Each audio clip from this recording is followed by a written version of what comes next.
Tak wygląda miasteczko pośrodku pustyni i Sahary. 90 chyba 3 km przed granicą z Mauretanią.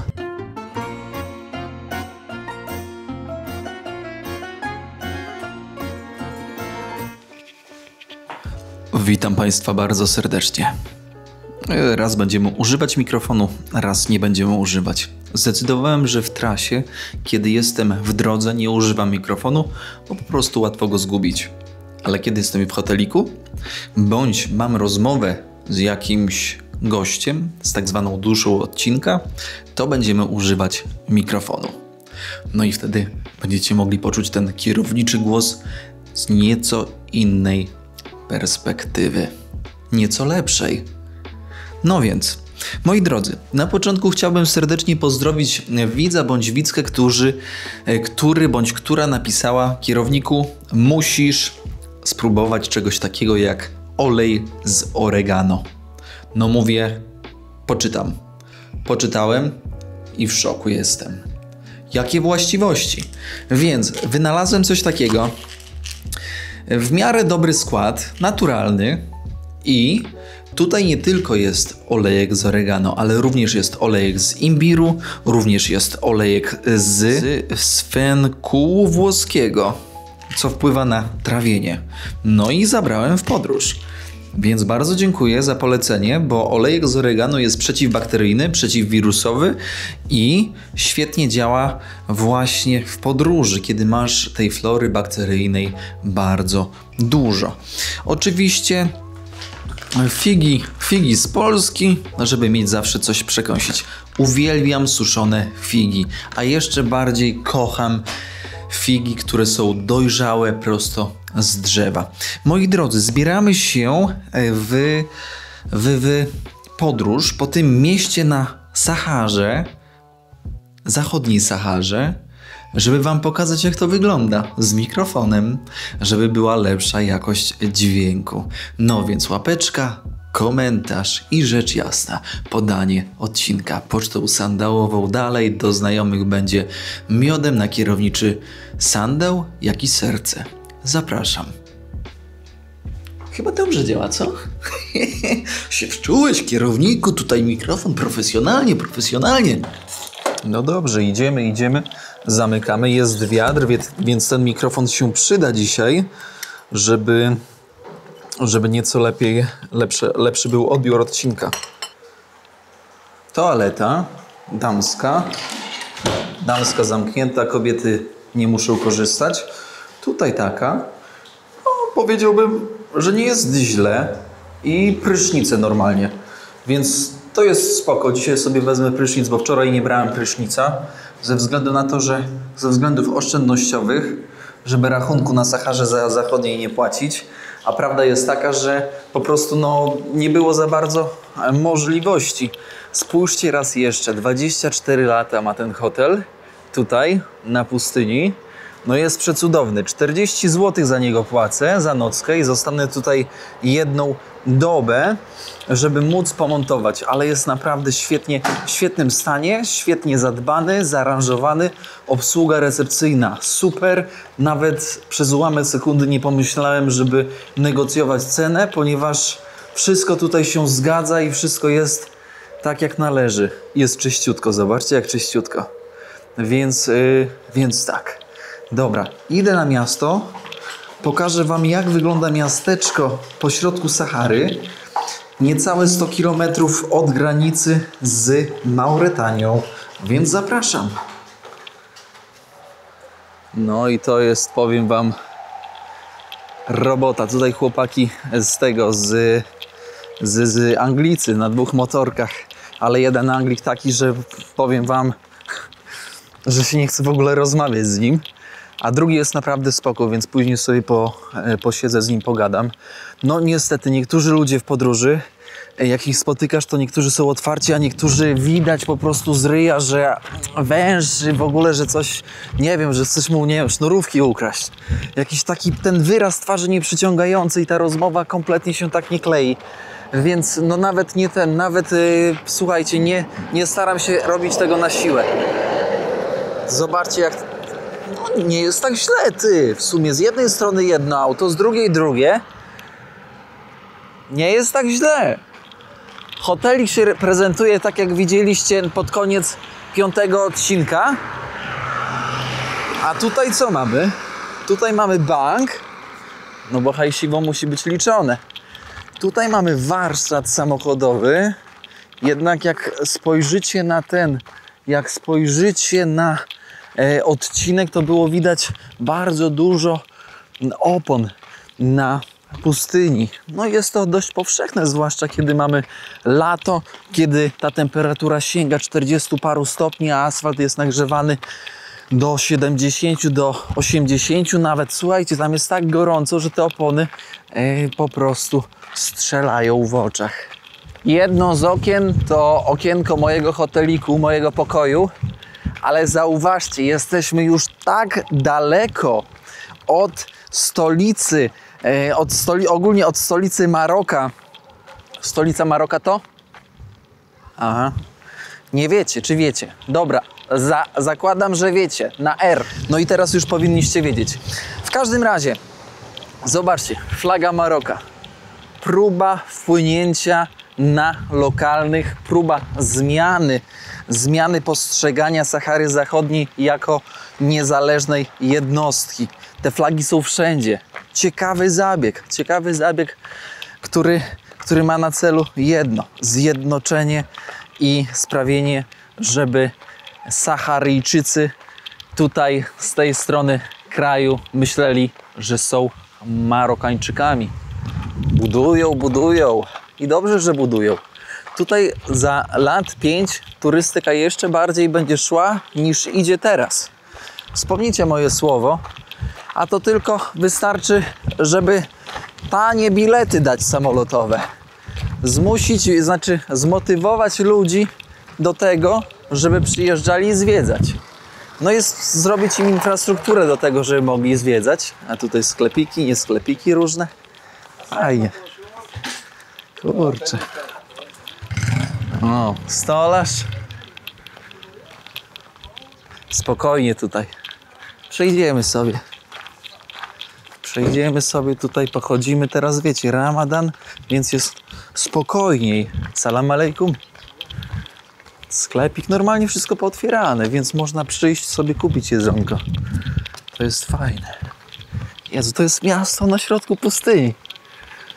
Jest i barber.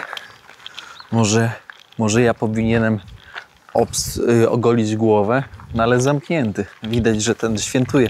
Może powinienem ogolić głowę i pomalować brodę.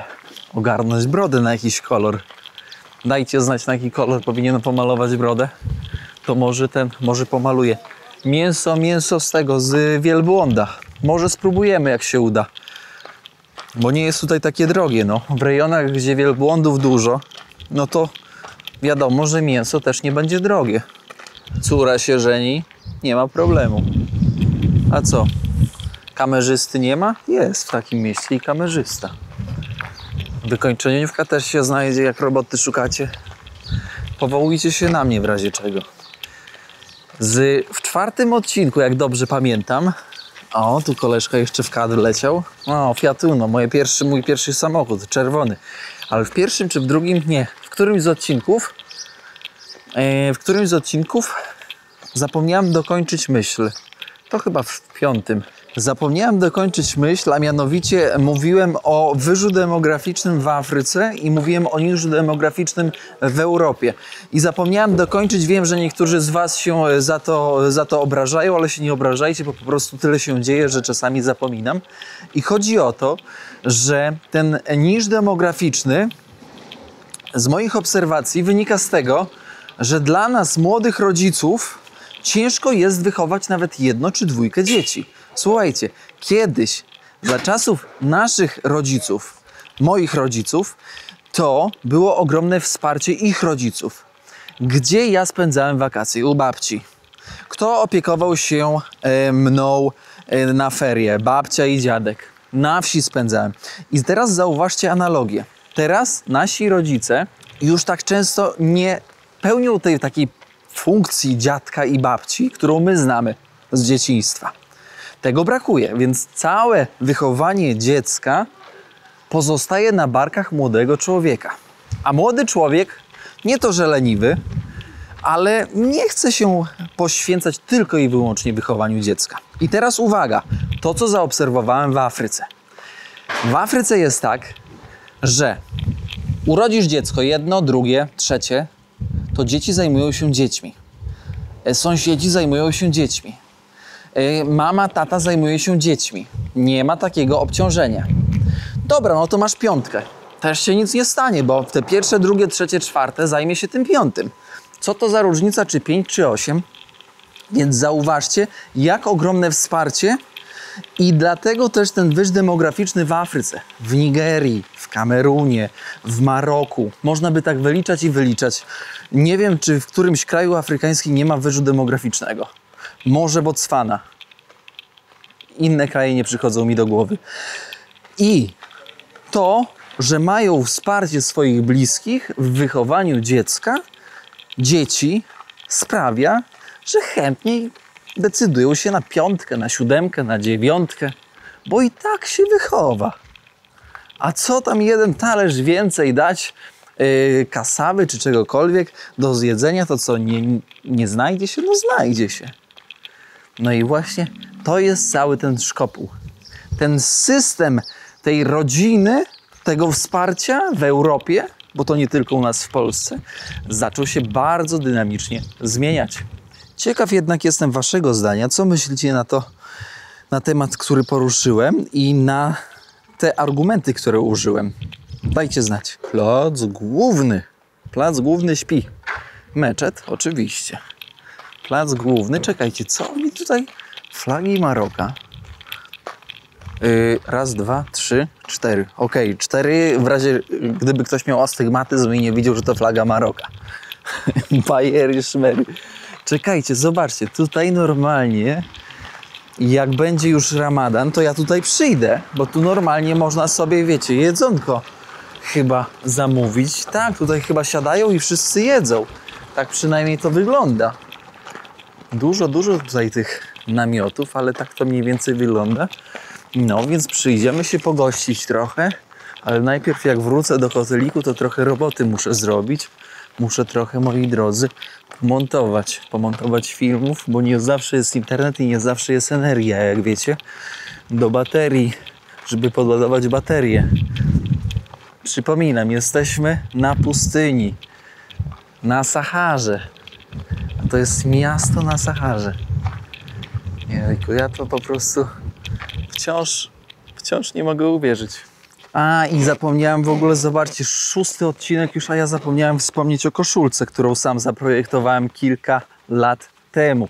To już jest 3. odsłona, 3. wersja tej koszulki, czyli koszulka do komunikacji.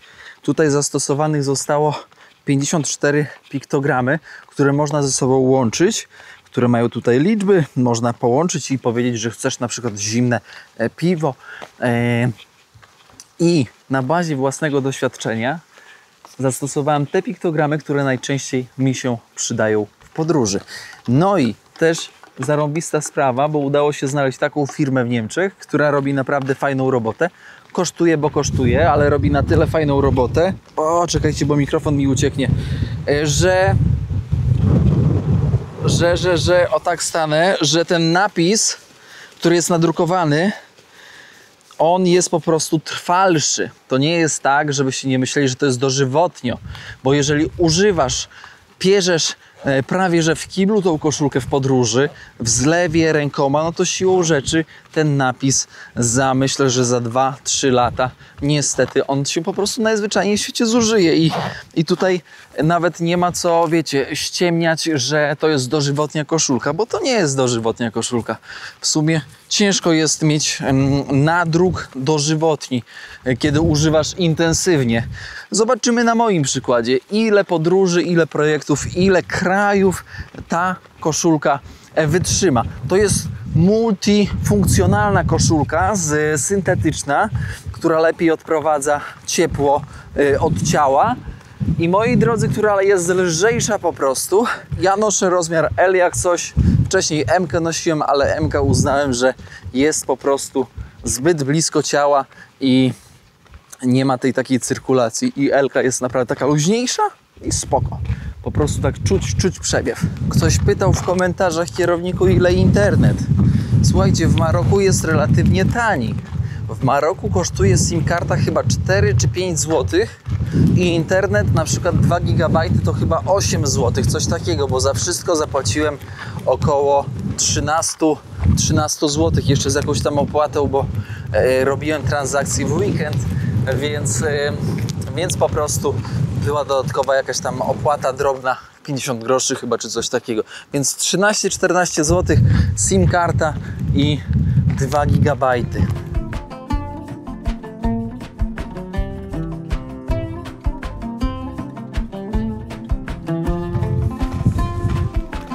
Normalnie cmentarzysko, co?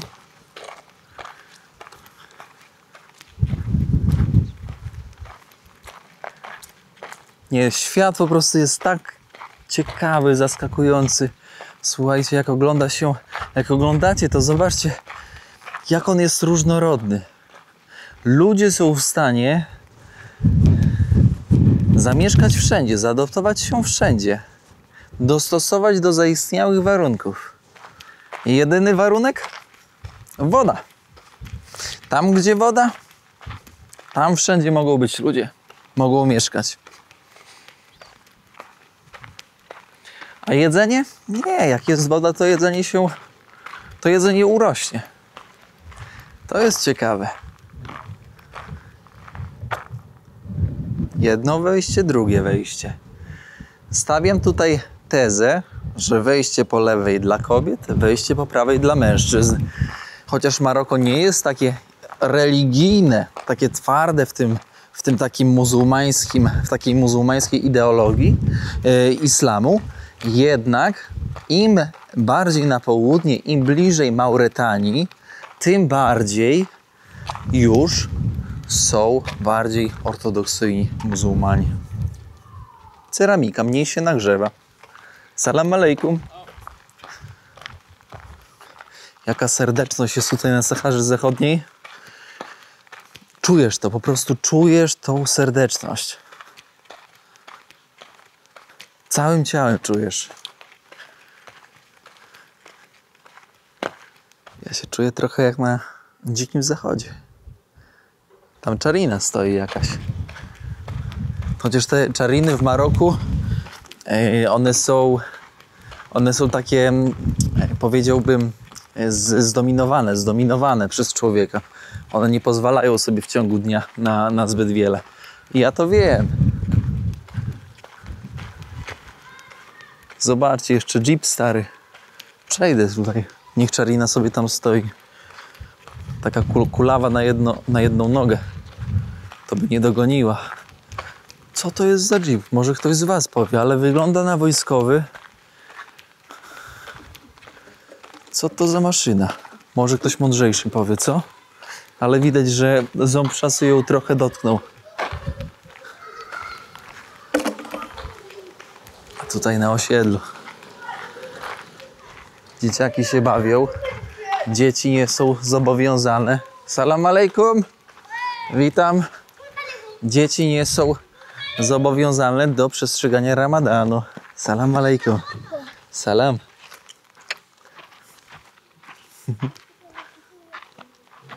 Thank you. Shukran. Shukran. Merci beaucoup. Kolejny jeepek. A to Land Rover, stary. To jest Land Rover. Do tego to znamy. No. Dziękuję. Polonia. Si. Witam. No. Tutaj z kolegami tutaj jestem. Są moi ziomki. Mój support, moje wsparcie. Sahara Zachodnia. Też zapomniałem chyba przedstawić, tak mi się przynajmniej wydaje, o co w tym wszystkim chodzi. Słuchajcie, Sahara Zachodnia, czyli rewiry, w których teraz jesteśmy tutaj, niegdyś były skolonizowane przez, uwaga, Hiszpanów. Hiszpanie w roku 75 wycofali się i pozostawili Saharę Zachodnią w takim, że tak powiem, wolnym rozrachunku. że mogła stać się niepodległa i w momencie, kiedy zostawili w wolnym rozrachunku, to Maroko zainteresowało się. To Mauretania również się zainteresowała. No i co? No i spór. No i jak już się okazało, że Sahara Zachodnia jest wolna, niepodległa, to Saharyjczycy reprezentowani przez front Polisario zaczęli ubiegać się o swoją niepodległość, suwerenność. Ale Marokanie powiedzieli: halo, halo, wy kiedyś byliście ogólnie częścią Maroka, co ogólnie nie jest prawdą, bo w XVIII-XIX wieku były tutaj sułtanaty. Sułtanat, no to jak masz sułtana, to w danym regionie rządzi sułtan i sułtan ma władzę wykonawczą, politycznie rządzi, on wyznacza wszystkie reguły. Sułtanaty w danych regionach. No więc Maroko miało jakieś koneksje z niektórymi sułtanatami tutaj na terenie Sahary Zachodniej, ale nigdy nie pełniło, że tak powiem, władzy wykonawczej w tym rejonie. No ale, że się połasiło na tereny, bo zasobne w minerały, zasobne w ropę, dłuższa linia brzegowa, oceaniczna, lepsza kontrola, no i wiadomo, im więcej masz, tym bogatszy jesteś. No, lepiej mieć niż nie mieć, tak? No i zaczął być konflikt, o którym przez te 6 odcinków co nieco się dowiedzieliście. Kafeteria jeszcze zamknięta. Kobietka, zobaczcie jak ubrana, cała zakryta. Tak samo tutaj. Ale jeszcze warto wspomnieć o tym, że walka między Marokiem a Saharą Zachodnią, frontem Polisario, trwa od lat 70. W 1991 roku została wynegocjowana przez ONZ pokojowa ugoda, zawieszenie broni. No i rzecz jasna, od 1991 roku oficjalnie jest zawieszenie broni, a Sahara Zachodnia w niektórych regionach jeszcze jest zaminowana.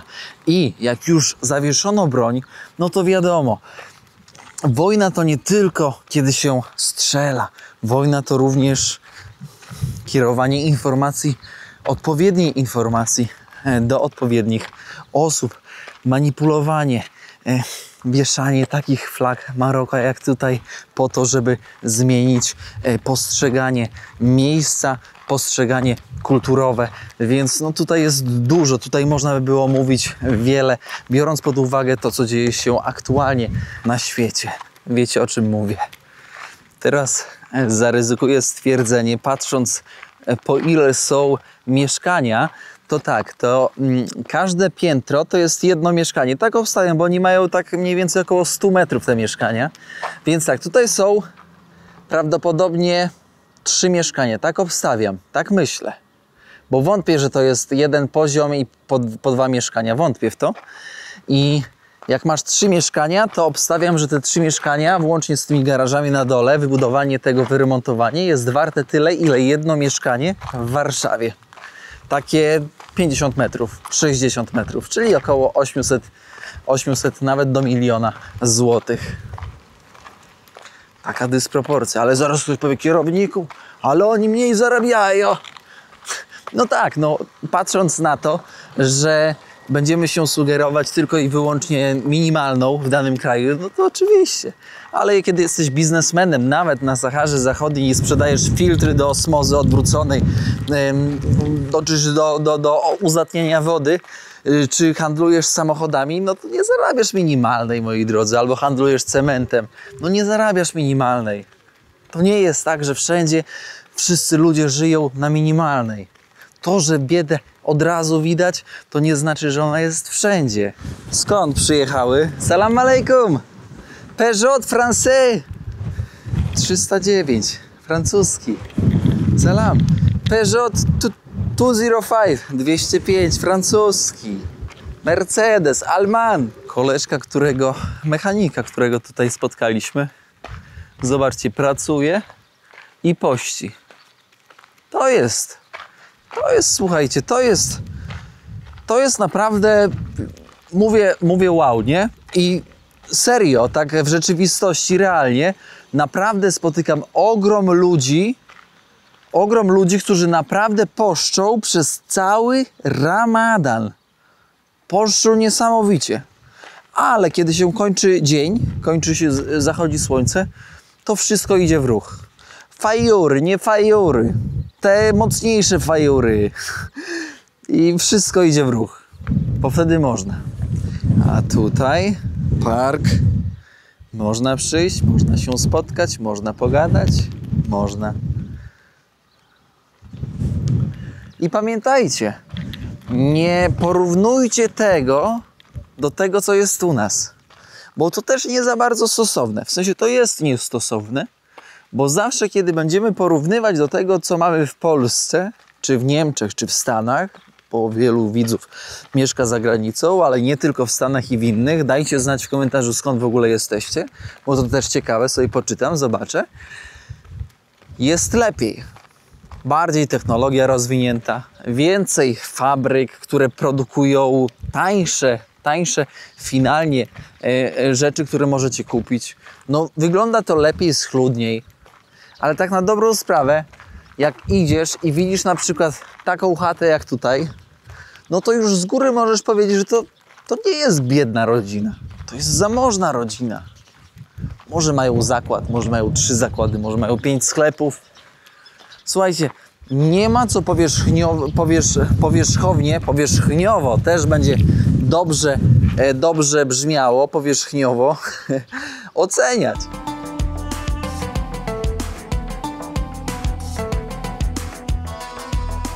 Kiedyś ktoś z widzów zapytał na live'ie: kierowniku, a kim byś ty był, gdybyś nie robił filmów?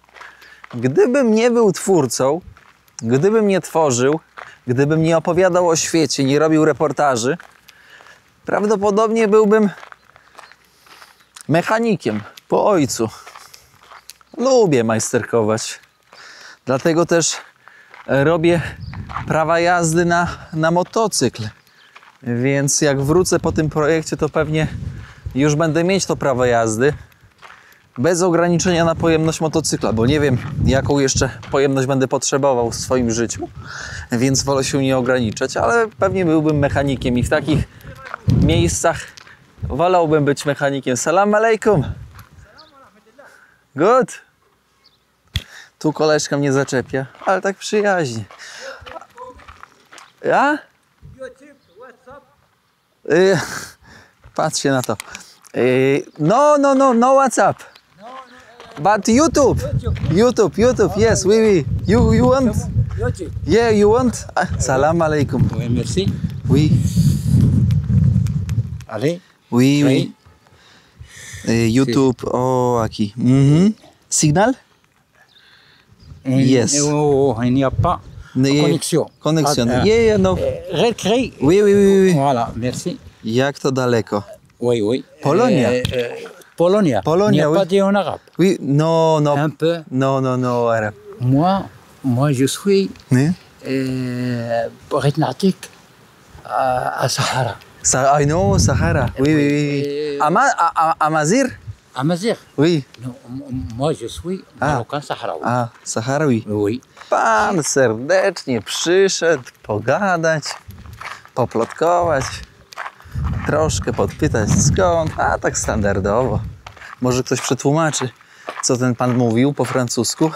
Sam jestem ciekaw. Mam poczucie, że on mi oferował coś, ale nie mogłem połączyć kropek. Ktoś może powiedzieć: kierowniku, tutaj w ciągu dnia pod wieczór, bo Ramadan będzie więcej ludzi. Szczerze? Może ciutkę więcej, odrobinkę. Bo kto ma pracować, ten pracuje. Czy to Ramadan, czy to nie Ramadan. Więc różnicy jakiejś wielkiej nie będzie. Uważam, że to po prostu wygląda bardzo podobnie, jak widzicie teraz. Gdzieniegdzie jest trochę ludzi. Stara wyciągarka. Zobaczcie, toż to Land Rover też. Zobaczcie, jaka maszyneria. Ale stara jak świat. Z 40 lat. Zobaczcie, jaki mały. Ale ciekawe, co? Tu pogadałem sobie. Santana, gość mówi hiszpańsko, angielski model, coś w ten deseń. 76 rocznik, ale zobaczcie, i normalnie na chodzie głośniki jest ten, ale piękny, piękny model. Beautiful! Chłopaki mnie zaprosili na aftar, żeby przyjść poszamać trochę. Może przyjdę, zobaczę. Pójdę teraz, odpocznę trochę. Idę do sklepu, kupię coś do jedzenia. Obeszliśmy całe miasto, moi drodzy. Tak wygląda miasteczko pośrodku pustyni i Sahary. 93 km przed granicą z Mauretanią. I z tego miejsca, moi drodzy, bardzo dziękuję Wam za dzisiejszą podróż wspólną. Uprasza się rzecz jasna o łapeczkę autostopową, komentarz, czyli ślad węglowy i rzecz jasna, moi drodzy, nic innego jak poczta sandałowa od sandała, żeby dalej niósł kierownicze stopy po świecie. Pozdrawiam Was serdecznie, mam nadzieję, że u Was zdrówko dopisuje. Trzymajcie się, do usłyszenia w kolejnym odcinku, a kolejny odcinek to nic innego jak nowa seria, rozpoczęcie nowej serii Mauretania z Jak to daleko. Dziękuję raz jeszcze, pozdrawiam serdecznie z Sahary Zachodniej. Czołem!